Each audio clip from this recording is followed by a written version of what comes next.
Hello, welcome to Sumo biology online classes. तो बेटा आज हम लोग बात करने जा रहे हैं semi conservative mode of replication, इस बात को स्थापित करने वाले एक्सपेरिमेंट जो कि मैथ्यू मिचेल्सन और फ्रैंकलिन स्टोन ने किया था।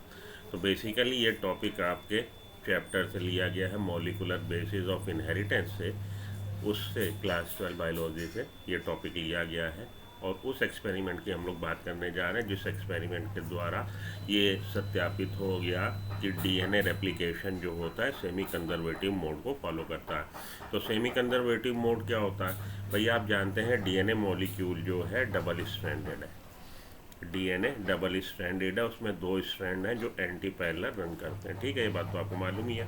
जब डीएनए की रेप्लिका बनेगी, डीएनए मॉलिक्यूल से डीएनए मॉलिक्यूल बनेगा, दो डीएनए बनेंगे, तो उन दोनों डीएनए के नए जो बने मॉलिक्यूल, उनमें एक ये जो स्ट्रैंड है वो पेरेंटल स्ट्रैंड होगा और एक न्यूली फॉर्म्ड स्ट्रैंड होगा। ये देखिए इस तरह से एक डीएनए मॉलिक्यूल, उसका हुआ रेप्लिकेशन, एक डीएनए मॉलिक्यूल के रेप्लिकेशन से दो डीएनए के मॉलिक्यूल बने जिसमें एक स्ट्रैंड पेरेंटल और एक न्यूलीफॉर्म, एक स्ट्रैंड पेरेंटल और एक न्यूलीफॉर्म, इसको हम लोग बोलते हैं semi conservative mode of replication. इसी बात को स्थापित किया था, या कहिए कि इस बात को एक्सपेरिमेंटली प्रूव किया था कि इन्होंने, मैथ्यू मिचेल्सन और फ्रैंकलिन स्टोन ने।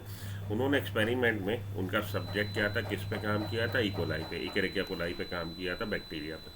तो मैथ्यू मिचेल्सन और फ्रैंकलिन स्टोन ने in the year 1958 perform the experiment in which they grew E coli in different medium. E coli को ग्रो कराया। ठीक है जी। अब ये जो ई कोलाई की बैक्टीरियल सेल है, ये एक सेल दो सेल में डिवाइड होती है और इसमें जो समय लगता है वो 20 मिनट्स लगता है। ठीक, तो जनरेशन टाइम जो इसका है वो 20 मिनट्स है। तो एक सेल है, after 20 minutes it will give rise to two cell, तो अनदर 20 मिनट्स, मतलब टोटल इन ऑल 40 मिनट्स, तो ये चार सेल हो जाएंगी। और after 20 minutes means 60, total in all ये 8 सेल हो जाएंगी। ठीक है जी। तो ये सेल साइकिल हो रहा है और सेल साइकिल में जो समय लग रहा है 20 मिनट्स लग रहे हैं।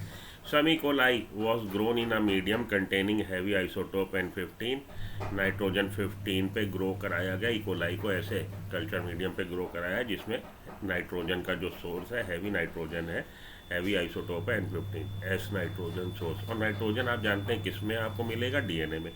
डीएनए जो है क्या है? पॉलीमर है डीऑक्सीराइबोन्यूक्लियोटाइड का। डीऑक्सीराइबोन्यूक्लियोटाइड में न्यूक्लियोटाइड किससे बना है? न्यूक्लियोटाइड में nucleoside plus phosphate group. Nucleoside में क्या है? न्यूक्लियोसाइड में नाइट्रोजिनस बेसेस हैं अलॉन्ग विथ पेंटोज शुगर है। तो नाइट्रोजिनस बेसिस में एंडिनिन, ग्वानिन, प्यूरिन्स में आ गए, और साइटोसिन, थाइमिन, यूरेसिल ये आपके पिरिमिडिन्स में आ गए। तो नाइट्रोजिनस बेस नाइट्रोजन N15 को इस्तेमाल कर लिया और ई कोलाई को ग्रो कराया ऐसे मीडियम पे जिसमें हैवी नाइट्रोजन सोर्स उपलब्ध था। तो जितना भी डीएनए होगा वो हैवी डीएनए होगा, मतलब उसमें हैवी नाइट्रोजन होगी। N15 was incorporated into newly synthesized DNA as well and the DNA become heavy DNA. ठीक है जी। N15 पे ग्रो कराते रहे, अल्टीमेटली हैवी डीएनए में कन्वर्ट हो गया, वो उसमें N15 समाहित हो गया। Heavy DNA molecule can be differentiated from normal DNA by density gradient centrifugation using caesium chloride as gradient. तो अब आप इसका अगर आप सेंट्रीफ्यूगेशन करवाएंगे कैसे मीडियम पे? ऐसे मीडियम पे डेंसिटी ग्रेडियंट सेंट्रीफ्यूगेशन अगर कराएंगे जिसमें सीजियम क्लोराइड को एज अ ग्रेडियंट लिया गया है, तो N15 जो कि हैवी डीएनए है वो यहाँ पे लगभग सेटल हो रहा है, यहाँ पे आके सेटल हो रहा है। और N14 वाला जो लाइटर होगा वो इससे बट नेचुरल है ऊपर सेटल होगा। इधर की तरफ ग्रेविटेशनल फोर्स लग रही है, जितना ज़्यादा हैवी होगा मटेरियल जिसको कि आप डेंसिटी ग्रेडियंट सेंट्रीफ्यूगेशन करवाएं, डेंसिटी ग्रेडियंट मीडियम पे आप सेंट्रीफ्यूगेशन करवा रहे हैं, जितना हैवियर मटेरियल होगा वो उतना बॉटम के पास जाके सेटल होगा। ठीक है जी। तो ये N15 वाला यहाँ पे सेटल हो रहा है, N14 वाला यहाँ पे सेटल हो रहा है, और जो हाइब्रिड डीएनए होगा वो इन बिटवीन यहाँ कहीं सेटल होगा। ओके, ये बात ध्यान में रखिएगा। तो इन्होंने क्या किया, Heavy DNA molecule can be differentiated from normal DNA by density gradient centrifugation using cesium chloride as the gradient. ठीक, तो N15 और N14 को अलग अलग हम देख सकते हैं. Then cells were again transferred into medium with N14 as nitrogen source. इसके बाद जब बैक्टीरियल सेल में पूरी तरह से N15 नाइट्रोजन DNA में आ गया, अब इन्होंने सेल्स को ट्रांसफ़र कर दिया है N14 पे. तो अब जब भी सेल डिवाइड होगी उससे पहले DNA रेप्लिकेट करेगी, और डीएनए के रेप्लिकेशन में जो डीएनए का नया मॉलिक्यूल बनेगा उसमें अब N14 वाला नाइट्रोजन आएगा, लाइटर नाइट्रोजन आएगा. Samples were taken from this media and there DNA was extracted. तो सैंपल लेते रहेंगे और डीएनए एक्सट्रैक्ट करेंगे और अल्टीमेटली आप डेंसिटी ग्रेडियंट सेंट्रीफ्यूगेशन कराएंगे तो आपको फ़र्क दिख जाएगा. E coli divides every 20 minutes, therefore the DNA extracted after 20 minutes had a hybrid density.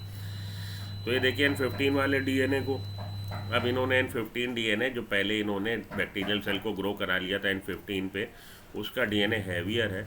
उसके बाद इन्होंने इंक्यूबेट करा सेल्स को जहाँ पे N14 नाइट्रोजन 14 लाइटर नाइट्रोजन था. तो अब देखिए semi conservative mode of replication होगा तो ये जो पिंक वाला है ये हैवियर डीएनए और ये जो वॉयलेट वाला बना ये लाइटर डीएनए. तो semi conservative mode of replication show करेगा. उसमें क्या है जी, उसमें सॉरी एक्सक्यूज मी, एक स्ट्रैंड हैवी और एक स्ट्रैंड यूनिफॉर्म लाइटर, एक स्ट्रैंड हैवी एक स्ट्रैंड यूनिफॉर्म लाइटर. तो फर्स्ट जनरेशन में जितनी भी सेल्स हैं उनमें जितना भी डीएनए वो हाइब्रिड डीएनए होगा. हाइब्रिड डीएनए का मतलब एक स्ट्रैंड लाइटर का एक स्ट्रैंड हैवियर का. ठीक है जी, ये जनरेशन फर्स्ट में. तो 100% सेल्स फर्स्ट जनरेशन में हाइब्रिड होंगी. उसके बाद सेकंड जनरेशन में आइए, ये अलग अलग हो जाएंगे स्ट्रैंड और उन पर नए स्ट्रैंड बन जाएंगे. तो ये जो हमारा हाइब्रिड डीएनए था इसके दोनों स्ट्रैंड अलग हुए, ये हाइब्रिड डीएनए इसके दोनों स्ट्रैंड अलग हुए, उस पर न्यूली फॉर्म नया बन गया डीएनए.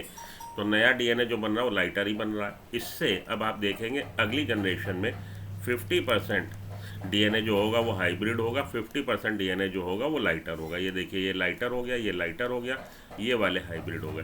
ठीक है जी.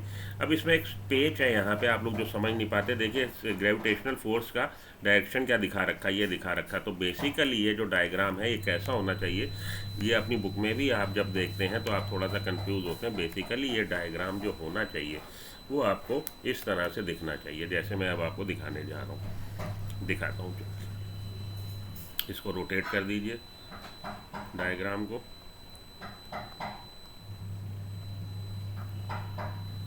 डायग्राम को रोटेट करते हैं तो बेसिकली ये डायग्राम ऐसा होना चाहिए, तब आपको ज़्यादा समझ में आएगा. ग्रेविटेशनल फोर्स किधर लग रही है, ग्रेविटेशनल फोर्स इधर की तरफ लग रही है. ये देखिए नीचे सेटल्ड है हैवी वाला, लाइटर वाला थोड़ा उससे यहाँ पे ऊपर, और जो हाइब्रिड वाला है ये हाइब्रिड वाला है, और लाइटर वाला ये देखिए लाइटर वाला, ये लाइटर वाला और ऊपर जाके सेटल हो रहा है. ठीक है, फिर से देखो समझो, ये वाला हैवी, ये वाला हाइब्रिड और ये वाला लाइटर. तो हैवी जितना ज़्यादा हैवी होगा वो बॉटम के पास जाके उतना नीचे जाके सेटल होगा, जितना लाइटर होगा वो ऊपर की तरफ सेटल होगा. ये हैवी है नीचे की तरफ सेटल हो रहा है, ये हाइब्रिड है उससे ऊपर देख लीजिए टेस्ट ट्यूब में, और ये वाला सबसे लाइटर है, ये हाइब्रिड है, ये सबसे ऊपर सेटल हो रहा है. ठीक है, तो ये डेंसिटी ग्रेडियंट जब सेंट्रीफ्यूगेशन कराएंगे आपको पता लग जाएगा कि डीएनए कितने % डीएनए, तो आपको आइडिया लग जाएगा कितनी सेल्स में ये वाली आपको लाइटर डीएनए या हैवियर डीएनए या हाइब्रिड डीएनए का आइडिया लग जाएगा. तो इस तरह से ये बात साबित हो गई जब इन्होंने देखा अलग अलग जो जनरेशन की सेल्स हैं उनसे डीएनए निकाल के जब उस डीएनए को डेंसिटी ग्रेडियंट सेंट्रीफ्यूगेशन करवाया है तो फर्स्ट जनरेशन की जितनी भी सेल्स हैं उसमें आपको हाइब्रिड मतलब इन बिटवीन जाके सेटल हो रहा. तो 100% जो डीएनए था वो हाइब्रिड था. नेक्स्ट जनरेशन में मतलब सेकंड जनरेशन में 50% डीएनए जो था हाइब्रिड था, 50% डीएनए जो था वो लाइटर था. इसी तरह से थर्ड जनरेशन तक अगर आप जाएंगे, थर्ड जनरेशन में 25% डीएनए जो है वो हाइब्रिड होगा, 75% डीएनए जो होगा लाइटर होगा, और फोर्थ जनरेशन में 12.5% डीएनए जो है वो हाइब्रिड होगा और 87.5% डीएनए जो होगा वो लाइटर होगा. ये पेज आप ध्यान रख लीजिएगा, आपको कभी भी इस तरह के क्वेश्चन जो आते हैं दिक्कत नहीं देंगे. तो एक क्वेश्चन देख लेते हैं, उससे आपको और भी चीज़ें सब सेटल हो जाएंगी. आइसोटोप यूज्ड इन, कौन सा आइसोटोप N14 N15 यूज़ किया गया था. अब इसमें देखिए कह रहा है कि पहली जनरेशन में कितनी सेल्स और ये तो पहली जनरेशन में ये अब आप इसको सॉल्व करिए और मुझे कमेंट बॉक्स में आंसर करिए। ब्रेक के बाद मिलता हूँ। Thank you.